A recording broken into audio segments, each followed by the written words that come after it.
नमस्कार. जय भीम जय शिवराय मित्रांनो. संदीप कांबळे ऑफिशियल या यूट्यूब चॅनलमध्ये आपलं मनापासून स्वागत. शिक्षक भरती व शैक्षणिक घडामोडीच्या अधिकृत आणि अद्ययावत माहितीसाठी चॅनलला अद्याप सबस्क्राईब केलं नसेल तर तात्काळ सबस्क्राईब करा आणि हा व्हिडिओ जास्तीत जास्त मुलांपर्यंत शेअर करा, जेणेकरून शिक्षक भरतीच्या शैक्षणिक व शिक्षक भरतीच्या अद्ययावत आणि अधिकृत माहितीपासून शिक्षक भरतीपासून कोणी वंचित राहणार नाही. आता हा व्हिडिओ अतिशय महत्त्वाचा आहे. बऱ्याच चर्चेला उधाण आलेलं आहे. मुदतवाढ द्यावी का देऊ नये?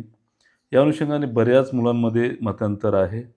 बऱ्याच मुलांमध्ये संभ्रम तयार झालेला आहे. अनेकांना वाटते की ही मुदतवाढ जी आहे आत्तापर्यंत दिलेली 5 वेळेसची मुदतवाढ ती पुष्कळ झाली, आता देऊ नये. आणि हे यांची धारणा काय आहे की आता मुदतवाढ देऊ नये? त्यांची धारणा यासाठी आहे की पवित्र पोर्टलला आपण जो आकडा सांगितला अधिकृत 21,000 जागा अपलोड, हे एक स्ट्रक्चर आहे, एक फिगर आहे. हे कशाचं फिगर आहे हेही तुम्हाला सांगतो. यावरनं आपण जेज करून आता पवित्र पोर्टलला मुदतवाढ जी आहे ती नको असं आपण म्हणतोय. आता काल एक व्ही-सी झालेली आहे शिक्षण आयुक्त कार्यालयामध्ये. संबंधित जेवढे काही शिक्षण अधिकारी आहेत, जेवढे काही आस्थापनाचे निरीक्षक आहेत, प्रमुख आहेत, पवित्र पोर्टलच्या जाहिरातीच्या अनुषंगाने जे काही निरीक्षक आहेत, या सगळ्यांची एक व्ही-सी झालेली आहे, आढावा बैठक झालेली आहे. त्याच्यामध्ये काही सूचना दिलेल्या आहेत, तर ती तुम्हाला सविस्तर सांगतो.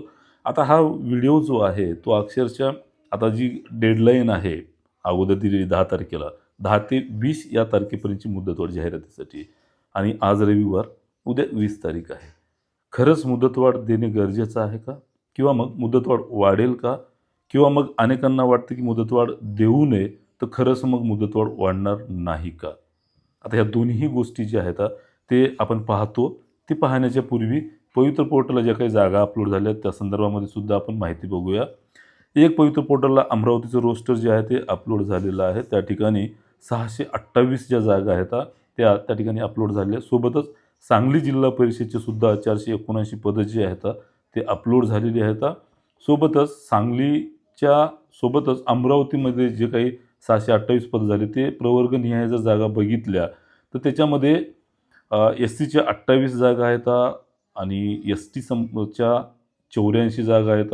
विजा अच्या -22 म्हणजे अतिरिक्त आहेत. विजा भच्या जवळजवळ 3 जागा आहेत. विजा पकच्या नाही आहेत. विजा डच्या ज्या आहेत भज डच्या भज ऐक समजून घ्या. भज डच्या जे 40 आहेत आणि खुला प्रवर्गाच्या ज्या जागा आहेत ते मोठ्या प्रमाणामध्ये जे आहे ते या ठिकाणी जागा उपलब्ध आहेत. सोबतच असे मिळून जे आहे ते 528 पदं जी आहेत, स्पष्ट ते रोस्टर माझ्याकडे आलेलं नाही. मात्र एकूण जी जागा आहेत ते 628 पदं जी आहेत ते या ठिकाणी आहेत आणि EWSची जी पदं आहेत ते 63 ही पदं आहेत. सोबतच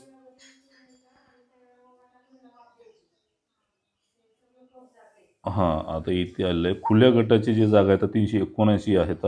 EWSच्या 77 जागा आहेत. सोबतच सविस्तर नसल्यामुळं हे मला तुम्हाला रोस्टर सांगता येणार नाही. पण एकंदरीत एकूण ज्या जागा आहेत त्या जागा 628 अमरावतीच्या अपलोड झाल्या आहेत. एवढं तुम्ही गृहीत धरा, खरं गृहीत धरा. आणि मी जे आता आकडेवारी सांगितलेली आहे ते प्रवर्गानुसार तेही तंतोतंत आहे. फक्त स्पष्ट न दिसल्यामुळे मी तुम्हाला सांगण्याचं थांबवलेलं आहे. आता यासोबत जी व्ही-सी झालेली आहे त्या व्ही-सीमध्ये काय झालं आहे ते पण सांगतो तुम्हाला आणि सविस्तर मग जे आहे ते पुढचं अपडेट तुम्हाला देतो. या व्ही-सीमध्ये जे झालेलं आहे की मान्य शिक्षण संचालक माध्यमिक व उच्च माध्यमिक महाराष्ट्र राज्य पुणे 17 जुलै रोजी व्ही-सी झालेली आहे. त्याच्यामध्ये ज्युनियर कॉलेज 2025-26 ची संसमानता पूर्ण झाले नसल्याने ज्युनियर कॉलेजच्या जाहिराती परवानगी देण्यात येऊ नये अशा या सूचना ज्या आहेत ते कालच्या व्ही-सीमध्ये दिलेल्या आहेत. जेणेकरून कोणी अगोदर जे आहे ज्युनियर कॉलेजच्या आस्थापना जे आहेत खाजगीच्या ज्यांनी जाहिरात दिलेली आहे तिथे त्याच्या जाहिराती रिजेक्ट कराव्यात. अशा काल सूचना ज्या आहेत त्या आस्थापनाला दिलेल्या आहेत आणि अशा संस्थांनी काय करायचं तर 6वी ते 10वी पण माध्यमिकच्या जे पदं आहेत 5वी ते 10वी पर्यंतची अशी सुधारित जी आहे ती जाहिरात जी पवित्र पोर्टलला अपलोड करण्यात यावी अशा सूचना ज्या आहेत कालच्या व्ही-सीमध्ये दिलेल्या आहेत. आता या ज्या जागा रिजेक्ट केलेल्या आहेत किंवा 11-12च्या ज्या जागा आहेत संच मान्यतेमुळं त्या रिजेक्ट करण्याच्या सूचनासुद्धा दिलेल्या आहेत. म्हणजे एका बाजूला या सूचना ज्या दिलेल्या आहेत तर या सूचनेचं पालन करताना नक्कीच त्यांना मुदत लागणारच असेल ना नक्कीच. Yes or no? होय किंवा नाही हे तुम्हीच ठरवा. मग सोबतच त्या जाहिराती ज्या आहेत ते काढून घेणार आहेत त्या जागा ज्यांनी ज्यांनी अपलोड केल्यात त्या रिजेक्ट करून 5वी ते 10वीचेच ती पदं जी आहेत ते अपलोड करणार आहेत. आणि ते पुन्हा एकदा थोडीफार एकदा क्रॉस व्हेरिफाय करावं लागते. याच्यासाठी थोडीफार तर वेळ लागेल की नाही हेही तुम्ही समजून घ्या. सोबतच आता खरंच मुदतवाढ गरजेची आहे का? की दिल्या जावी का दिल्या जाऊ नये हे पण तुम्हाला सविस्तर सांगतो तुम्हाला. तुम्ही मला वैयक्तिक विचारत असाल तर मुदतवाढीच्या संदर्भामध्ये तुमची भूमिका काय आहे? तर माझी भूमिका अशी आहे की मुदतवाढ जी आहे ते खरंच न्यायिक असते, सगळ्यांना न्याय मिळवून देणारी असते. पण किती मुदतवाढ द्यावी यालाही मर्यादा असतात. आत्तापर्यंतची दिलेल्या 5 वेळेसच्या मुदतवाढी आणि आता तुम्ही म्हणसाल की अधिकारी का झोपलेत का? एवढी वेळ मुदतवाढ देऊन सुद्धा कामं केली नाहीत, असं नसते. ही भरती प्रक्रिया 2-2 विभागाची आहे. त्यामुळे ग्रामविकास विभाग प्लस शालेय शिक्षण विभाग आणि या ग्रामविकास विभागाकडे अनेक विषय असतात म्हणून रोस्टरचे कामं जे आहेत प्रचंड तणावाची असतात. बारकाईनं एकदम तीक्ष्ण नजर ठेवून जे आहे ते रोस्टरची कामं करायची असतात. त्याच्यात चुका जर झाल्या तर एखाद्या प्रवर्गाचा एक बिंदू आणि एक पद जरी गेलं तर अक्षरशः त्या समाजाचा जो काही रोष आहे तो त्या अधिकाऱ्यांवर असतो. सोबतच मावकडनं मंजूर झाल्याच्यानंतर चुकीच्या पद्धतीनं जर मंजूर झालं तर तो जो रोष आहे ना तो मावककडे असतो. त्यामुळे हे काम अतिशय बारकाईचं आहे, चाणक्य पद्धतीनं करायचं आहे, काळजीपूर्वक करायचं असल्याकारणाने थोडासा विलंब होतो, वेळ लागतो. हे तुम्ही विसरून चालणार नाही. आता मी मूळ मुद्द्याकडे येतो. खरंच गरजेचे आहे का? तुमच्या मनामध्ये ज्यांना ज्यांना वाटतंय, आता काही मोजकी लोकं आहेत मुदतवाढ नको म्हणणारी, ते कोण आहेत तेही सांगतो. ते एकतर समांतर आरक्षणातले आहेत, खेळाडू आहेत, इंग्रजी माध्यमाचे आहेत, मोजके सगळे नाही. भूकंपग्रस्त आहेत, प्रकल्पग्रस्त आहेत. त्यांना बऱ्यापैकी मार्क आहेत. त्यांना माहिती आहे 1000 जरी पदं आले तर मी लागतो. मग असे मुलं मी लागणारच आहे 1000 जरी पदं आले आणि असे मुलं जर मुदतवाढीला विरोध करत असतील तर तुमचं काय?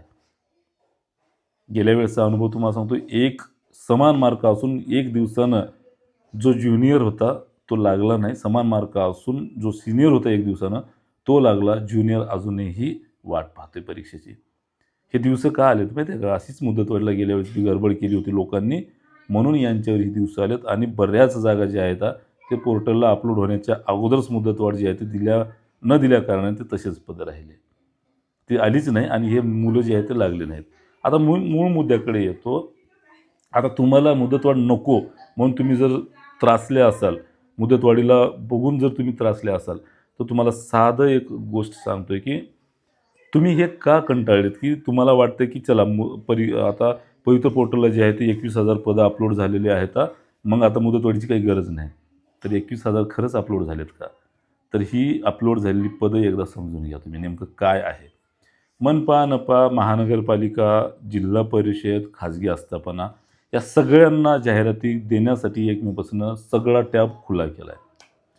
जाहिराती द्यायच्या आहे म्हणून त्यांनी प्रत्येकाने फक्त नोंदणी केली. त्यांची प्राथमिक जाहिराती देऊन आमची पदं एवढी भरायची आहेत मग आम्ही नोंदणी करतो. जसं आपण अर्ज भरला एखादा टी-ई-टीचा अर्ज भरला किंवा सी-टी-टीचा अर्ज भरला, अगोदर आपण रजिस्ट्रेशन करतो. मला फॉर्म भरायचा आहे म्हणून. मात्र तो फॉर्म भरण्याचा रजिस्ट्रेशन करणे आणि त्याचं पूर्ण आपलं डिटेल्स भरून त्याचं पेमेंट करणे, तोपर्यंत आपला फॉर्म सक्सेस होतो का? नाही होत. मग कधी सक्सेस होतो? रजिस्ट्रेशन, प्राथमिक स्टेज, त्याच्यानंतरची स्टेज शैक्षणिक पात्रता, आपली डिटेल्स, त्याच्यानंतर पेमेंट करणे. हे डिटेल्स सगळी एक पायरी आहे. ते केल्याच्यानंतर आपला फॉर्म जो आहे तो केंद्रीय शिक्षक पात्रता परीक्षेला पात्र ठरतो किंवा अर्ज वैध ठरतो. मग नुसतं रजिस्ट्रेशन केल्यानं ठरते का? तर नाही. मग अगदी अशाच पद्धतीनं आहे जो काही एक फिगर आहे जाहिरातीचं, ते फिगर जे आलेलं आहे ना, या नोंदणी केलेल्या आस्थापनेचं आहे. त्याच्यापैकी जवळपास 80% आस्थापनाच्या जाहिराती अपलोड झालेल्या आहेत. म्हणजे फिगर जे आहे ते किती आहे? 21,000चं आहे. त्याच्यापैकी काही लोकांनी जे आहे ते आपल्या आस्थापनाचं रोस्टर जे आहे ते मावकडनं मंजूर करून व्हेरिफाय करून घेतलेलं आहे. त्याच्यापैकी 80च्या आसपास टक्के व्हेरिफाय झालेलं आहे. मग उरलेले जे काही रोस्टर आहेत ते मंजूर करणे, व्हेरिफाय करून घेणे झालं तरच ते नोंदणी केलेल्या 21,000 जागेची जाहिरात आपल्याला प्रसिद्ध होऊ शकते. आणि मुदतवाढ जर नाही मिळाली, ज्या 20% लोकांचं राहिले, तर जागा 21,000 येतील का? नाही येणार. हे साधं गणित आहे, आपण सगळ्यांनी समजून घ्या. आणि याच्यामध्ये नवीन जाहिराती अजून काही ॲड झाल्या असेल आणि सुदैवानं त्या जाहिराती ॲड झाल्या त्यांचंही रोस्टर मंजूर झालं असेल, व्हेरीफाय झालं असेल, तर अशी पदं वाढतील मी तुम्हाला सांगितलं. म्हणजे 21,000 तर एक फिगर आहे. सोबतच 2-4,000 तेही पदं वाढतील. साधारणतः 25,000 पर्यंतसुद्धा आकडा जाऊ शकतो. ही एक प्रोसेस आहे जाहिराती अपलोड होण्याची. ती प्रोसेस प्राथमिक स्तरावर शिक्षण आयुक्त कार्यालयाकडनं, शिक्षणाधिकारी कार्यालयाकडून, त्याच्यानंतर शिक्षण आयुक्त कार्यालयाकडे यांच्याकडनं 2-3 वेळा व्हेरीफाय होऊन अंतिमतः मावाकडनं रोस्टर व्हेरीफाय होऊन पब्लिश जाहिराती जी आहे ती केल्या जातात पोर्टलला. तेव्हा त्या जाहिराती पब्लिश होतात आणि ते पब्लिश झालेल्या जाहिराती म्हणजे एकूण पदाची संख्या अशी असते. तर आता 20% जर जाहिराती अजून नोंदणी केलेल्या आहेत, मात्र ते पोर्टलला मंजूर झाल्या नसतील, तर मग मुदतवाढ देणे गरजेचं आहे का? तुमच्या मनामध्ये एक भ्रम झाला, 21,000 पदं आलेत. अजून ते आले नाहीत, फक्त नोंदणीला 21,000 आहेत. मग नवीन काही जाहिराती आली तर त्याही ॲड होतील त्याच्यामध्ये. मग खरंच मुदतवाढीची गरज आहे का? की नाही? मोजक्या 4 लोकांमुळे विरोध केल्यामुळे मुदतवाढ नको आहे का? जे की 1000 जागा आले तरीही ते लोकं लागतात. मग तुम्हाला खरंच मुदतवाढीची गरज आहे का? मला या कमेंट्समध्ये प्रत्येकाने कमेंट्स करून सांगा. जेणेकरून मला या मुदतवाढीच्या संदर्भामध्ये पाठपुरावा करता येईल. कारण उद्याचा शेवटचा दिवस आहे. कुठल्याही परिस्थितीमध्ये तुम्ही जास्तीत जास्त मुदतवाढ आणि शांतपणे हा व्हिडिओ बघायचा, शांतपणे विचार करायचा. कोणीतरी म्हणते मुदतवाढ नको म्हणून टिप्पणी करायची नाही, प्रतिक्रिया द्यायची नाही. वैयक्तिक स्वतःला प्रश्न विचारायचे, जे सांगितलं ते समजून घ्यायचं आणि हे समजून घेतल्यावर व्यक्तिगत विचार जे आहेत ते तिथे मांडायचे खाली प्रतिक्रियामध्ये. आणि जेवढे जास्त प्रतिक्रिया येतील ह्याच्यामध्ये ज्यांना जे योग्य वाटेल, लोकशाहीच्या मार्गानं ज्यांच्या प्रतिक्रिया, मी पहिल्यांदाच तुमच्यासाठी खुल्या प्रतिक्रिया ठेवलेल्या आहेत. मी तुमच्या मतावर हा निर्णय घेणार आहे. जेवढ्या मला एका बाजूनं प्रतिक्रिया येतील त्या बाजूने मी विचार करेल. वैयक्तिक मला विचाराल तर मी तुम्हाला सांगतो, मुदतवाढ अजून माझ्या माहितीनुसार तरी 5 दिवसाची, तरी कमीत कमी 5 दिवसाची मिळेलच. मात्र ती मुदतवाढ ही नोंदणी केलेल्या आस्थापनाला असेल. नवीन आस्थापना अजून काही येणार असतील किंवा येत असतील, काही अंतिम टप्प्यात असतील, तर ते का नको का?